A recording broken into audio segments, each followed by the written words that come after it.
हाँ जी, फोन आया सी और हाँ कि अंगूठी मंगवा ले, मैं मंगवा ली है। तो मैं क्या कहनी मैं हफ्ते ਨੂੰ ਮੇਰੀ ਮੁਲਾਕਾਤ है तो उस तो पहले अरेंज कर दें। कदों मुलाकात है? हफ्ते ਨੂੰ अरी तो कर दे तो मंगवा दे। मैं कहता अवैस ਨੂੰ कहता अम्मी ने परसों आ जाएगी। उनके ਉੱਥੇ ਤਿਆਰ ਕਰਕੇ ਤੇ ਮੰਗਵਾ ਲੈਣਾ। ਨਹੀਂ ਉਹ ਕਹਿੰਦੀ ਮੈਨੂੰ ਤੁਸੀਂ ਹੀਰਾ ਮੰਗਵਾ ਦਿਓ ਤੇ ਅੰਗੂਠੀ ਮੈਥੋਂ ਖਰੀਦਾਂਗੀ, ਜੋ ਪੈਸੇ ਬਣਨਗੇ ਤੁਸੀਂ ਮੈਨੂੰ ਦੇ ਦੇਣਾ। ਮੈਂ ਕਿਹਾ ਠੀਕ ਹੈ। ਠੀਕ ਹੈ। ਅੱਛਾ ਦੂਸਰੀ ਗੱਲ ਇਹ ਵੇ ਕਿ ਉਹਨੇ ਮੈਨੂੰ ਕਿਹਾ ਕਿ ਖਾਨ ਸਾਹਿਬ ਦਾ ਫੋਨ ਆਇਆ ਵੇ, ਸੁਬਹ ਤਾਲੇ ਤੁਹਾਡੇ ਖੁੱਲ ਜਾਣਗੇ ਸਾਈਟ ਤੇ। ਮੈਂ ਜਿਹੜੀ ਰਿਪੋਰਟ ਜਮ੍ਹਾਂ ਕਰਾਈ ਹੈ ਖਾਨ ਸਾਹਿਬ ਨੇ ਕਿਹਾ ਮੇਰੀ ਗਰੰਟੀ ਹੈ ਮੈਂ ਖਤਮ ਕਰਾਵਾਂਗਾ ਔਰ ਲਾਲ ਅਕਬਰ ਦਾ ਲੈਟਰ ਵੀ ਤੁਹਾਨੂੰ ਕੱਲ ਮਿਲ ਜਾਏਗਾ, ਉਹਨੇ ਮੈਨੂੰ ਕਿਹਾ।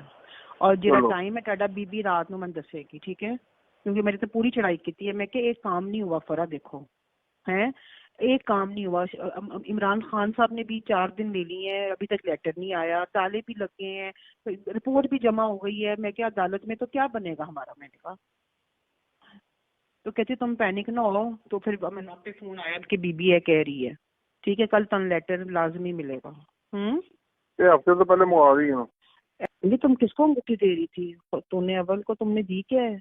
मैंने कहती है तू कहना थी कि तू पूछा नहीं थी पहले कितने कैरेट हो गए? मैं क्या मैं तेरे को पूछा, मैं क्या 3 तुम कितना पहनते हो? मैंने कहा 3 के, तुमने कहा 3 ठीक है। कहती है नहीं 500 कम अज कम मंगवा के दो उसको। मैं क्या अच्छा।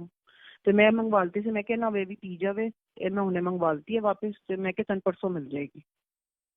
और लेटर मैं कल दे दूंगा।